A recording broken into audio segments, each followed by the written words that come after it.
Viewers welcome to metro stay. வீடியோக்குள்ள பார்த்துக்கு முன்னாடி மெட்ரா ஸ்டே சப்ஸ்கிரைப் பண்ணாதவங்க சப்ஸ்கிரைப் பண்ணிட்டு கொஞ்சம் சப்போர்ட் பண்ணுங்க. வாங்க வீடியோக்குள்ள போகலாமா? லட்சுமி மித்ரா சீரியல்ல என்ன நடந்துட்டு இருக்குன்னு பார்க்கலாமா? பக்கம் லக்கி வந்து அந்த போட்டோ வச்சுட்டு எல்லாரும் கேட்டுட்டு இருக்காங்க. இதை பார்த்து விவேக் வந்து ஷாக் ஆகுறாங்க. எதுக்கு மனுஷா வந்து இந்த போட்டோவை கிழிச்சு போடணும், எதுக்கு அரவிந்த் அந்த போட்டோவை பார்த்து அதிர்ச்சி ஆகணும், அது மட்டும் நம்ம லக்கி எதுக்கு இந்த போட்டோ வச்சுட்டு அம்மான்னு சொல்லி லட்சுமிக்கும் நம்ம லக்கிக்கு என்ன அப்படி தொடர்பு இருக்கா அப்படின்னு சொல்லிட்டு யோசிச்சுட்டு இருக்காங்க. இதை பத்தி தான் நம்ம வீடியோக்குள்ள பார்க்க போறோம். வாங்க வீடியோக்குள்ள போகலாம். நம்ம மித்ரா லட்சுமியோட போட்டோவை கையில வச்சுட்டு லட்சுமியை பத்தி திட்டிட்டு இருக்காங்க. நான் உன்னை எவ்வளவு கண்மூடித்தனமா நம்பினா, ஆனா நீ என்னன்னா என்னோட முதுகுலயே குத்திட்டல, நீ அவ்வளவு பெரிய துரோகம் பண்ணிட்ட அப்படின்னு சொல்லிட்டு ஒரு பக்கம் யோசிச்சுட்டு இருக்காங்க. எல்லாருக்குமே கஷ்டம். அது மட்டும் இல்லாம உன்னோட தங்கச்சியோட வாழ்க்கையே ஒட்டுமொத்தமா அழிஞ்சிட்டு இருக்கு. அவளை இந்த குற்றம் நினைச்சனால இந்த வீட்டுக்கே வராம இருக்கா, அதுவும் உன்னாலதான். மித்ரா சொல்றாங்க, உன்னை இந்த வீட்டுல எவ்வளவு நம்புறாங்க, அம்மா விவேக் எல்லாருமே எவ்வளவு நம்புறாங்க, ஆனா உங்களை நம்பின உங்களுக்கு துரோகம் பண்ணிட்டு போயிட்டே, உன்னை என்னைக்குமே நான் மன்னிக்கவே மாட்டேன். லக்கி பாப்பா உள்ள வந்துடுறாரு. லக்கி பாப்பா உள்ள வந்ததுக்கு அப்புறம் அந்த போட்டோவை மறைச்சு வச்சிடுறாங்க.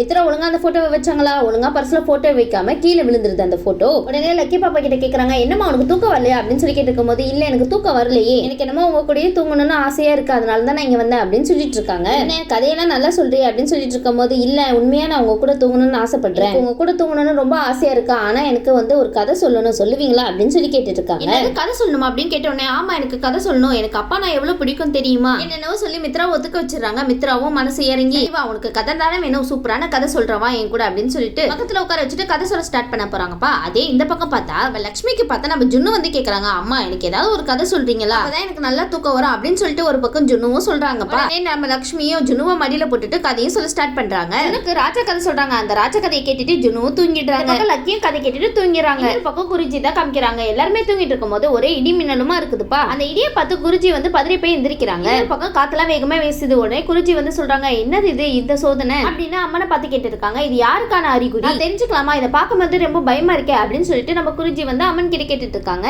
அங்க வந்து மித்ராவோட ஜாதகம் இருக்க உடனே காத்துல பறந்து வந்து நம்ம குருஜி காலடியில வந்து விழுது. என்ன இது அப்படின்னு சொல்லி பார்த்துட்டு இருக்கும்போது மித்ராவோட ஜாதகம் எரிஞ்சு சாம்பல் ஆயிடுது. உடனே இதை பார்த்துட்டு ரொம்ப அதிர்ச்சி ஆகி, என்னமா இது மித்ராவோட ஜாதகம் இப்படி எரிஞ்சிட்டு இருக்கே, எதுக்கான அறிகுறி, மித்ராவுக்கு அப்படி என்னதான் ஆக போகுது அப்படின்னு சொல்லிட்டு ஒரு பக்கம் குருஜி வந்து பதறி போய் இருக்க, உடனே குருவோட சிஷ்யன் எல்லாம் சொல்றாங்க, இந்த ஜாதகத்தை எரியதை பார்த்தா ஏதோ ஆபத்து இருக்கு போல அப்படின்னு சொல்லி நினைச்சிட்டு இருக்காங்க. பார்க்கும்போது ஏதோ ஒரு பெரிய ஆபத்து இருக்கு அப்படின்னு மட்டும் எனக்கு புரியுது அப்படின்னு சொல்லிட்டு ஒரு பக்கம் குருஜி வந்து யோசிச்சுட்டு இருக்காங்க. உடனே இந்த பக்கம் நம்ம லக்கி வந்து எந்திரிச்சு வராங்க. எந்திரிச்சு கீழே வந்துட்டு இருக்கும் போது நம்ம லட்சுமியோட போட்டோவை தான் பாக்குறாங்க. எதுக்காக அம்மாவோட போட்டோ இங்க இருக்கா அப்படின்னு சொல்லிட்டு லக்கி வந்து ரொம்ப குழம்பி போய் இருக்காங்க. உடனே லக்கி வந்து சரி மித்ரா கிட்ட போய் கேட்கலாம் அப்படின்னு சொல்லிட்டு மித்ராவை போய் எழுப்புறாங்க. மித்ரா வந்து ரொம்ப ஆழ்ந்த தூக்கத்திலேயே புலம்பிட்டு இருக்காங்க. சரி நான் வேற யார்கிட்டயாவது கேட்டுக்கிறேன் அப்படின்னு சொல்லிட்டு போட்டோவை எடுத்துட்டு அப்படியே விவேக் கிட்ட கேட்க போறாங்க. இந்த போட்டோல இருக்கிறது அம்மா, ஆனா இவங்க போட்டோ எதுக்கு நம்ம வீட்டுல இருக்கு அப்படின்னு சொல்லி கேட்கும்போது விவேக் அந்த போட்டோவை பார்த்துட்டு ரொம்பவே பயந்து போயிருக்காங்க. என்னது இது அம்மான்னு சொல்லிட்டு இருக்காங்க, ஒருவேளை லக்கிக்கு வந்து எல்லாம் உண்மையை தெரிஞ்சு போச்சோ அப்படின்னு நினைச்சிட்டு அவங்க ஒரு பக்கம் ஷாக்கிங்ல இருக்க. சரிடா என்னடா பண்றது இப்போ அப்படின்னு சொல்லிட்டு யோசிச்சுட்டு இருக்காங்க. விவேக்கு உடனே கால் வருது. இதுதான் சாக்குன்னு சொல்லிட்டு லக்கி கிட்ட, இங்க பாருப்பா எனக்கு வந்து கால் வருது, கொஞ்சம் முக்கியமா பேசிட்டு வந்துடுறேன் சரியா அப்படின்னு சொல்லிட்டு நழுவி போயிடுறாரு. லக்கி பாப்பாக்கு சரியான பதில் கிடைக்காம குழம்பி போய் இருக்காங்க. சரி வேற யார்கிட்ட அது கேட்கலாமா ஒன்னு பார்த்து நம்ம மனுஷா வராங்க. சரி நம்ம மனுஷா கிட்ட போய் கேட்கலாம் அப்படின்னு சொல்லிட்டு லக்கி வந்து அந்த போட்டோ எடுத்துட்டு போயிட்டு மனுஷா கிட்ட கேட்க போறாங்க. போட்டோல இருக்கிற அம்மா போட்டோ எதுக்காக இந்த வீட்டுக்குள்ள வந்துச்சு, இந்த போட்டோ எதுக்கு நம்ம வீட்டுல இருக்கணும் அப்படின்னு சொல்லி கேட்டுட்டு இருக்காங்க. மனுஷா ஒரு பக்கம் இதை கேட்டுட்டு அசந்து போய் நிக்கிறாங்க. என்னதான் அம்மாவா, மனுஷா நினைக்கிறாங்க எதுக்காக இவன் வந்து அம்மான்னு கூப்பிட்டு இருக்கா இவள அப்படின்னு சொல்லிட்டு ஒரு சந்தேகம் ஏற்படுது. உடனே லக்கி கிட்ட கேக்குறாங்க, பாரு லக்கி நீ இதை பத்தி எல்லாம் யோசிச்சுட்டு இருக்காத, ஆபீஸ்க்கு நிறைய பேரை வந்து வேலைக்கு எடுக்கிறாங்கல்ல, அதுல இருந்து ஒரு போட்டோ தவறி வந்திருக்கும் சரியா, நீ குழப்பிக்காத நீ போறியா அப்படின்னு சொல்லி கேட்டுட்டு இருக்காங்க மனுஷா. உடனே மனுஷாக்கு வந்து கோவம் வந்து அந்த போட்டோ வந்து லக்கி முன்னாடி கிழிச்சு போடுறாங்க. உடனே மனுஷா நினைக்கிறாங்க, இது எப்படி வந்து மித்ராவோட ரூம்ல வந்தது, இன்னும் லட்சுமியை நினைச்சிட்டு இருக்காங்களோ, நம்ம முன்னாடி வந்து ஆக்ட் பண்றாங்களோ அப்படின்னு சொல்லிட்டு பல கேள்வி நம்ம மனுஷாக்கு எழுப்புதுப்பா. உடனே மனுஷா நினைக்கிறாங்க, இவன் நம்மள கல்யாணம் பண்ணிக்க மாட்டான் போலயே அப்படின்னு சொல்லிட்டு ஒரு பக்கம் மனுஷா வந்து அந்த போட்டோவை கிழிச்சதுனால லக்கி ரொம்ப சோகமாயிடுறாங்க. அப்போ அந்த பக்கம் வந்து அரவிந்தா வராங்க. உடனே அரவிந்தா வந்து லக்கி கிட்ட கேக்குறாங்க, என்ன லக்கி ரொம்ப டல்லா இருக்க, என்னாச்சு அப்படின்னு சொல்லி கேட்டு இருக்கும்போது, இல்ல இந்த போட்டோல இருக்கிற அம்மாவை நான் யாருன்னு மனுஷா கிட்ட கேட்டேன், அவங்க என்னன்னா இந்த போட்டோவை கிழிச்சு போட்டுட்டாங்க அப்படின்னு சொல்லிட்டு நம்ம லக்கி வந்து ரொம்ப சோகமா இருக்காங்க. உடனே வந்து அரவிந்தா சொல்றாங்க, சரி சரி இதுக்கா போய் சோகமா இருக்க, நீ எதுக்கும் கவலைப்படாத நான் பாத்துக்கிறேன் நீ போ அப்படின்னு சொல்லிடுறாங்க. நம்ம அரவிந்தா வந்து அந்த கிழிஞ்ச போட்டோவை எல்லாத்தையுமே வந்து ஒண்ணு சேர்க்கிறாங்க. போட்டோவை ஒட்டினதுக்கு அப்புறம் நம்ம அரவிந்தாக்கும் ஒரே ஷாக்கிங், எதுக்காக லக்கி வந்து இந்த போட்டோவை பார்த்து அம்மான்னு சொல்லணும், ஒருவேளை மித்ரா வந்து இவளுக்கு அம்மான்னு சொல்லிருப்பானோ அப்படின்னு சொல்லிட்டு ஒரு பக்கம் அரவிந்தாக்கு சந்தேகமாவே இருக்கு. அதுக்கே ஒரே ஷாக்கிங்காவும் சந்தேகமாவுமே இருக்கும் போலயே, ஏன் லக்கி வந்து லட்சுமியை பார்த்து அம்மான்னு சொல்லணும், ஒருவேளை லட்சுமிக்கும் ஏதாவது தொடர்பு இருக்குமோ அப்படின்னு சொல்லி யோசிச்சுட்டு இருக்காங்க. இந்த போட்டோவை எடுத்துட்டு போயிட்டு மித்ராவை திட்டுறாங்க. எதுக்குல நீ வந்து எங்க முன்னாடி லட்சுமி திட்டுற மாதிரி திட்டுற, ஆனா பின்னாடி வந்து லட்சுமியை வந்து நினைச்சிட்டு இருக்க, ரொம்பவே நல்லா நாடகம் ஆடுறியா அப்படின்னு சொல்லிட்டு அரவிந்தா வந்து மித்ராவை போயிட்டு திட்டிட்டு இருக்காங்க. இதை கேட்டு வந்து மித்ரா சொல்றாங்க, எனக்கு அவன் மேல ரொம்ப பாசம்லாம் கிடையாது, நான் மனசார வெறுக்கிறேன் அப்படின்னு சொல்றாங்க. இந்த பக்கம் நம்ம லட்சுமியை தான் காமிக்கிறாங்க. லட்சுமி தூங்கி எந்திரிச்சு ஆயிட்டு வராங்க. அப்போன்னு பார்த்து ஒரு போன் கால் வருது. கால் வந்து குருஜி கிட்ட இருந்து தான் வருது. உடனே வந்து டவுட் பண்றாங்க, என்னது இது இவங்க காலையிலேயே கால் பண்றாங்களே, சரி எடுத்து பேசுவோம் அப்படின்னு சொல்லிட்டு எடுக்கிறாங்க. உடனே குருஜியோட சிஷ்யன் தான் பேசுறாங்க. இந்த மாதிரி குருஜி வந்து உங்களை அவசரமா பார்க்கணும்னு சொல்றாங்க, நீங்க அவசரமா உடனே இங்க வாங்க அப்படின்னு சொன்ன உடனே ரொம்ப அவசரமா என்ன அவசரமான விஷயம் அப்படின்னு சொல்லி கேட்டிருக்கும் போது இல்லம்மா குருஜி வந்து உங்களை வர சொல்லியிருக்காங்க, அதனாலதான் நாங்க சொன்னோம் அப்படின்னு சொல்லிட்டு போனையும் வச்சிடுறாங்க. இன்னொரு பக்கம் அர்ஜுனுக்கு சாப்பாடுலாம் ரெடி பண்ணணும்ல. உடனே லட்சுமி வந்து முடிச்சிட்டு இருக்கிறத பார்த்து லட்சுமி கிட்ட கேக்குறாங்க, என்னாச்சு லட்சுமி உனக்கு? இந்த மாதிரி என்னால சமைக்க முடியாது, எனக்கு ரொம்ப முக்கியமான வேலை இருக்கு. உடனே அந்த இடத்துல அர்ஜுன் சொல்றாங்க, உங்க கூட ஏதாவது வரணுமா? இல்ல நானே பாத்துக்கிறேன் அப்படின்னு சொல்லிட்டு லட்சுமி அந்த இடத்த விட்டு போயிடுறாங்க. இன்னொரு பக்கம் மித்ரா வந்து லட்சுமியை பத்தி யோசிச்சுட்டு இருக்காங்க. அந்த டாக்குமெண்ட் விஷயத்தை பத்தி யோசிக்க நம்ம மித்ராக்கு வந்து கோவமா வருது. அந்த போட்டோ வந்து அரவிந்தா வந்து எடுத்துட்டு வந்து வைக்கிறாங்களா அந்த டேபிள்ல. மித்ரா வந்து கோவப்பட்டு எந்திரிச்சு போயிட்டு அந்த போட்டோவை பார்த்தாலே கோவமா வருது. சுவிட்ச் தட்டி விட்டாங்க. உடனே லட்சுமியோட போட்டோ பறக்க ஆரம்பிச்சிருது. இந்த பக்கம் நம்ம மனிஷாவையும் தேவயானியும் தான் காட்டுறாங்க. ரெண்டு பேருமே ரொம்ப ஆழ்ந்த யோசனையில இருக்காங்க. மனிஷா கிட்ட வந்து தேவயானி கேட்டு இருக்காங்க, வீட்டுல என்ன நடக்குதுன்னு எனக்கு ஒண்ணுமே புரியல ஆன்ட்டி. இந்த மித்ரா இருக்காங்கல்ல, கல்யாணம் பண்ணிக்க மாட்டான்னு எனக்கு ஒரே டவுட்டா இருக்கு. வேற ஏதோ ஒரு போட்டோவை பார்த்தா அது லட்சுமி போட்டோவை இப்ப எதுக்கு இவங்க இங்க எடுத்துட்டு வந்தா அப்படின்னு சொல்றது எனக்கு ஒண்ணுமே புரியல அப்படின்னு சொல்லிட்டு ஒரு குழப்பமாவே இருக்காங்க நம்ம மனிஷா. உடனே நம்ம மனிஷாவுக்கு வந்து தேவயானி வந்து ஒரு ஆறுதல சொல்றாங்கப்பா, சரி வீடு, இதெல்லாம் ஒரு பெரிய விஷயமா? கண்டிப்பா அந்த லட்சுமி மட்டும் இறந்துட்டா அது மட்டும் உறுதி. அப்படியே உயிரோட வந்தாலும் நம்மளுக்கு பயந்து இங்க வரமாட்டா அப்படின்னு சொல்லிட்டு தேவயானி ஒரு பக்கம் மனிஷாக்கு ஆறுதல் சொல்ல, சரி நான் இந்த மாதிரி போய் குருஜியை பார்க்க போறேன், நீ வரியா அப்படின்னு சொல்லி கேட்டுட்டு இருக்காங்க. மனிஷாவும் என்னன்ட்டே உங்களுக்கு அந்த குருஜியை பிடிக்கவே பிடிக்காது, எப்படி அங்க போறீங்க அப்படின்னு சொல்லி கேட்டுக்கும் போது போய் தானே ஆகணும், விவேக்கு வேற கல்யாணம் பண்ணணும்ல, அவனுக்காக பொண்ணு பார்த்திருக்கோம்ல, அதனால அந்த ஜாதகத்தை வச்சு அவனுக்கு எப்ப கல்யாணம் பண்ணலாம் அப்படின்னு சொல்லிட்டு கேட்கறதுக்காக தான் அவர்கிட்ட போறேன், நீ வரியா அப்படின்னு சொல்லி கேட்டுட்டு இருக்காங்க. ஒன்னியா அவருக்கு பிடிக்காதுதான், சரி வா போலாம், உனக்கு வர விருப்பம் இருந்தா நீ கூட வா போலாம் அப்படின்னு சொல்லிட்டு இருக்காங்க. சரி ஆண்டி அப்படின்னு சொல்லிட்டு ரெண்டு பேருமே கிளம்பி போயிட்டு இருக்காங்க. சரி நம்ம லட்சுமியும் தேவியானியும் ஒருத்தருக்கு ஒருத்தர் பாத்துப்பாங்களா, அதான் நம்ம முக்கியமா பார்க்க போறோம். ஒரு பக்கம் குருஜியை வந்து போய் பார்க்க போகும்போது பார்த்து குருஜியை பத்தி கேக்குறாங்க, எதுக்காக என்ன இவ்வளவு அவசரமா வர சொன்னீங்க, என்ன விஷயம் அப்படின்னு சொல்லி கேட்டு இருக்கும்போது நம்ம குருஜி வந்து மித்ராவோட ஜாதகம் எரிஞ்சது எல்லா விஷயத்தையுமே பத்தி சொல்லிட்டு இருக்காங்க. இதுக்கு என்ன அர்த்தம் அப்படின்னு சொல்லிட்டு லட்சுமி வந்து குருஜி கிட்ட கேட்ட உடனே குருஜி சொல்றாங்க,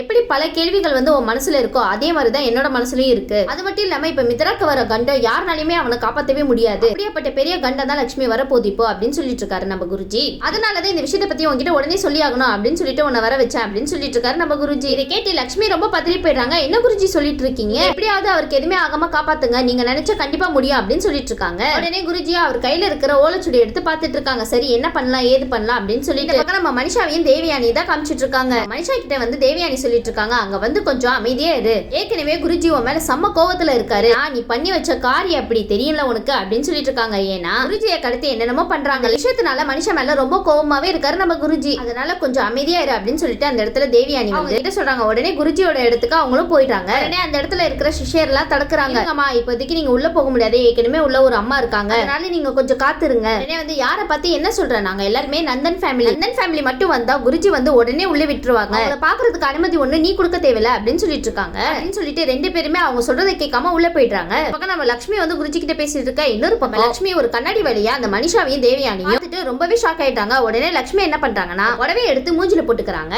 உடனே சைலண்ட் ஆயிட்டாங்க நம்ம லட்சுமி. இன்னொரு பக்கம் வந்து குருஜி வந்து மனிஷாவை பார்த்துட்டு, எதுக்காக வந்து நீங்க இந்த இடத்துல கால் எடுத்து வச்ச, கால் பட்ட இடம் எல்லாமே பாவமா தான் மாறும், பட்ட புனிதமான இடத்துல நீ எதுக்கு வந்து நிக்கிற அப்படின்னு சொல்லிட்டு, எதுக்காக இங்க வந்து யார் உன்னை உள்ள விட்டா அப்படின்னு சொல்லி கேட்டுட்டு இருக்காங்க. கோவமா நம்ம குருஜி மனிஷாவை சபிக்க ஆரம்பிச்சுறாங்க. குருஜி இதை பார்த்துட்டு தேவயானி வந்து ஏதோ சின்ன தவறு செஞ்சுட்டா அவளை மன்னிச்சிருங்க குருஜி, உலகத்துல தப்பு பண்ணாதவங்க யார் தான் இருக்காங்க குருஜி அப்படின்னு சொல்லி கேட்டுட்டு இருக்காங்க. தேவயானி வந்து குருஜி கிட்ட கேக்குறாங்க, அவளை மன்னிச்சிடுங்க, அவளோட தப்பா அவ உணர்ந்துட்டா அப்படின்னு சொல்லிட்டு நம்ம மனிஷாக்காக குருஜி கிட்ட பேசிட்டு இருக்காங்க. தேவயானி குருஜி வந்து சரி எதுக்காக வந்தீங்க அப்படின்னு சொன்ன உடனே விவேக்கோட கல்யாணத்துக்கு ஜாதகத்தை கொடுத்து எப்ப கல்யாணம் வச்சுக்கலாம் அப்படின்னு சொல்லிட்டு கேட்கறதுக்காக தான் நான் இங்க வந்தேன் அப்படின்னு சொல்றாங்க நம்ம தேவயானி. உடனே குருஜி சொல்றாங்க, ஏற்கனவே நான் தான் சொல்லிட்டேன்ல ஜானு விவேக்குக்கும் நல்ல பொருத்தமா இருக்கு, அதனால அவங்க ரெண்டு பேரும் கல்யாணம் பண்றதுல எந்த பிரச்சனையும் இல்லைன்னு சொன்னேனே அப்படின்னு சொல்லிட்டு இருக்காங்க நம்ம குருஜி. உடனே தேவயானி சொல்றாங்க, அவ என் குடும்பத்துக்கு வரது எனக்கு பிடிக்கவே இல்ல, அதனால அவளெல்லாம் கல்யாணம் பண்றதா இல்ல, அதனால வேற ஜாதகத்தை வேற ஏதாவது கல்யாணம் நடக்குமான்னு எங்களுக்கு பார்த்து சொல்லணும் அப்படின்னு சொல்லிட்டு கேட்டுட்டு இருக்காங்க தேவயானி. உடனே குருஜி சொல்றாங்க, அவனுக்கு கல்யாணம் நடக்கும், ஆனா சில போர்கள்லாம் தாண்டி தான் இந்த கல்யாணமே நடக்கும் அப்படின்னு சொல்லிட்டு ஒரு பெரிய குண்டை தூக்கி போறாங்க குருஜி. உடனே அந்த ஜானு கூட தான் கல்யாணம் நடக்கும்ன்றது குருஜி அந்த இடத்துல சொல்லல, ஆனா ஆக மொத்தத்துல கண்டிப்பா ஜானு கூட தான் கல்யாணம் நடக்கும் அப்படின்றும் சொல்றாரு. இந்த பக்கம் மனுஷா வந்து குருஜி கிட்ட கேக்குறாங்க, அந்த லட்சுமி வந்து உயிரோட தான் இருக்காளா? குருஜி சொல்றாங்க, ஆமா அவ உயிரோட தான் இருக்கா, அதுவும் உங்களை சுத்தி தான் இருக்கா அப்படின்னு சொன்ன உடனே தேவயானிக்கும் மனுஷாவுக்கும் பயம் வந்துருது. என்னது கூட தான் இருக்காங்களா அப்படின்னு சொல்லிட்டு, என்னது நீ சொன்ன மாதிரியே தான் இவரும் சொல்றாரு உயிரோட இருக்கான்னு, அவ உயிரோட இருந்தானா இந்த நந்தன் ஃபேமிலிக்கு வருவாளா அப்படின்னு கேட்ட உடனே இதுக்கு முன்னாடி நம்ம லட்சுமி வந்து ஒரு விஷயத்த சொல்றாங்க, ஏற்கனவே கல்யாணம் பண்ணணும் சொல்லிட்டு ஓடி போனவங்க தானே அவங்க. உடனே மனுஷாவுக்கும் தேவயானிக்கும் தூக்கி வரி போடுது, என்னது இவ நடந்த கதையெல்லாம் அப்படியே சொல்றா அப்படின்னு சொல்லிட்டு இதே மாதிரி இந்த இடத்துல ஒரு விஷயத்த சொல்ல போறாங்க. நந்தன் ஃபேமிலிக்கு வருவாங்களான்னு கேக்குறாங்கல்ல, லட்சுமி சொல்றாங்க மனுஷா செஞ்சதெல்லாம் நினைச்சு பார்த்துட்டு கண்டிப்பா அவ உங்க குடும்பத்துக்கு வரமாட்டா அப்படின்னு சொல்லிட்டு அந்த இடத்துல லட்சுமி வந்து லட்சுமியை பத்தி அவங்க அவங்க கிட்ட சொல்லும்போது ரொம்பவே இதுவா தான் இருந்தது. உடனே குருஜி சொல்றாங்க கண்டிப்பா அவ வருவா. இந்த பக்கம் வந்து லட்சுமி கிட்ட சொல்றாங்க இங்க பாருங்க முக்காடு போட்ட அம்மா, நீ சொன்னது 100க்கு 100 கரெக்ட் தான், அவ வரமாட்டா. ஆனா நீ சொன்ன பத்தியா, நீ ரொம்ப பெரிய நல்ல விஷயத்த சொல்லியிருக்க எனக்கு, அதுக்காக உனக்கு ரொம்பவே தேங்க்ஸ் அப்படின்னு சொல்லிட்டு அந்த இடத்தை விட்டு நம்ம மனிஷாவும் தேவியானையும் போயிடுறாங்க. இந்த பக்கம் மனிஷாவும் தேவியானையும் கார்ல போயிட்டு இருக்கும்போது யோசிச்சுட்டு இருக்காங்க. ஆண்டி நீங்க ஒரு விஷயம் கவனிச்சிங்களா, அந்த லேடி சொல்லும்போது அந்த நேரத்துல எனக்கு எதுவுமே தோணல, ஆனா இப்போ ஒண்ணு தோணுது, அது என்னமோ லட்சுமி மாதிரி தோணுது அப்படின்னு சொல்லிட்டு இருக்காங்க மனிஷா. தேவியானி கேக்குறாங்க என்ன மனிஷா உளறிட்டு இருக்க, அவ எப்படி அங்க வருவா? இல்ல ஆண்டி, நம்ம குடும்பத்துல இருக்கிற விஷயம் அந்த லேடிக்கு எப்படி தெரியும், விவேக்கு கல்யாணம் நின்றது எல்லா விஷயத்தையுமே அவங்க எப்படி சொல்றாங்க, அப்ப அந்த லேடி லட்சுமியா தானே இருக்கணும் அப்படின்னு சொல்லிட்டு மனுஷா வந்து ரொம்ப அழுத்தி சொல்லிட்டு இருக்காங்க. பாரு நீ லட்சுமின்றனால அவளை பத்தியே யோசிச்சுட்டு இருக்க, அதனாலதான் உனக்கு இந்த மாதிரி குழப்பெல்லாம் ஏற்படுது, அதெல்லாம் ஒண்ணு இல்ல. டிரைவர் நீங்க உடனே வண்டியை திருப்புங்க, மனுஷா நீ என்ன பண்ணிட்டு இருக்க, இப்பவே உங்களுக்கு நிரூபிக்கிறேன் ஆண்டி அப்படின்னு சொல்லிட்டு அந்த இடத்துக்கு கூட்டிட்டு போயிட்டு இருக்காங்க. அங்க போய் பார்த்தா நம்ம லட்சுமி அந்த இடத்துல இல்ல. குருஜி கிட்ட கேக்குறாங்க இங்க லட்சுமி வந்தாளா அப்படின்னு சொல்லி கேட்கும்போது என்னமா நீ உளறிட்டு இருக்க, இங்க எப்படி லட்சுமி வருவா அப்படின்னு சொல்லிட்டு குருஜி கிட்ட பேசிட்டு இருக்காங்க. உடனே குருஜி கிட்ட அப்படி இப்படின்னு நம்ம மனுஷே தேவியானி வந்து நம்ம மனுஷாவை கூட்டிட்டு போயிடுறாங்க. இந்த பக்கம் மித்ரா அரவிந்தா எல்லாருமே வந்து சொன்னதை வந்து நினைச்சு பார்த்துட்டு இருக்காங்க.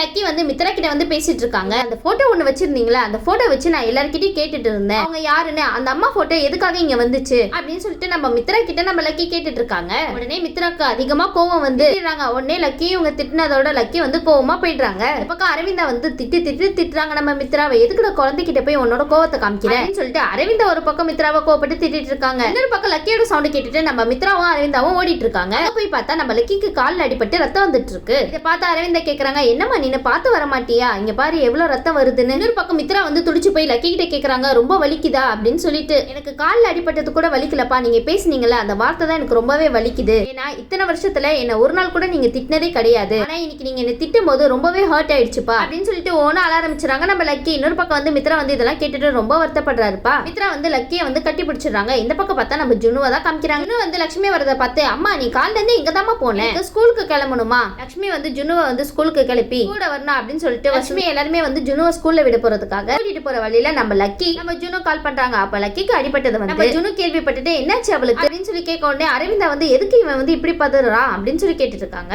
கூட பிறந்த தங்கச்சிக்கு அடிப்பட்ட மாதிரி எல்லாம் கதறான். உடனே மித்ரா சொல்றாங்க அம்மா அவன் இன்னைக்கு வரலன்னு சொல்லுங்கம்மா, அதை விட்டுட்டு தேவையில்லாதெல்லாம் எதுக்குமா பேசிட்டு இருக்கீங்க அப்படின்னு சொல்றாரு மித்ரா. இந்த பக்கம் ஜுனு வந்து லட்சுமி கிட்ட சொல்லிட்டு இருக்காங்க இந்த மாதிரி லக்கிக்கு அடிபட்டுருச்சா போய் பார்க்க போற அப்படின்னு சொல்லி சொல்றாங்க. உடனே குருஜி போன் பண்றாங்க பரிகாரத்தை நான் கண்டுபிடிச்சிட்டேன் வா அப்படின்னு சொன்ன உடனே லட்சுமிக்கு என்ன பண்றதுன்னு தெரியாம வந்து அந்த இடத்துல நிறுத்திட்டு கிளம்ப ஆரம்பிக்கிறாங்க. அப்போ ஜுனு கேக்குறாங்க அம்மாக்கு என்னதான் ஆச்சு, லக்கினா ரொம்ப பிடிக்கும், லக்கிக்கு அடிபட்டிருக்குன்னு சொல்லியிருக்கேன், நீங்க என்னன்னா கண்டுக்காம போறாங்களே அப்படின்னு சொல்லிட்டு வசுந்தரா கிட்ட கேட்டுட்டு இருக்காங்க. அவங்க சொல்றாங்க இன்னும் எங்களை நம்பாம இருக்கா, எப்பதான் எங்களை நம்ப போறான்னு தெரியல அப்படின்னு சொல்லிட்டு இந்த பக்கம் வசுந்தரா வந்து புலம்பிட்டு இருக்காங்க. சரிங்க இந்த வீடியோ உங்களுக்கு பிடிச்சிருந்துச்சுன்னா மறக்காம மெட்ரஸ் லைக் பண்ணுங்க, ஷேர் பண்ணுங்க, சப்ஸ்கிரைப் பண்ணிடுங்க. தேங்க்யூ.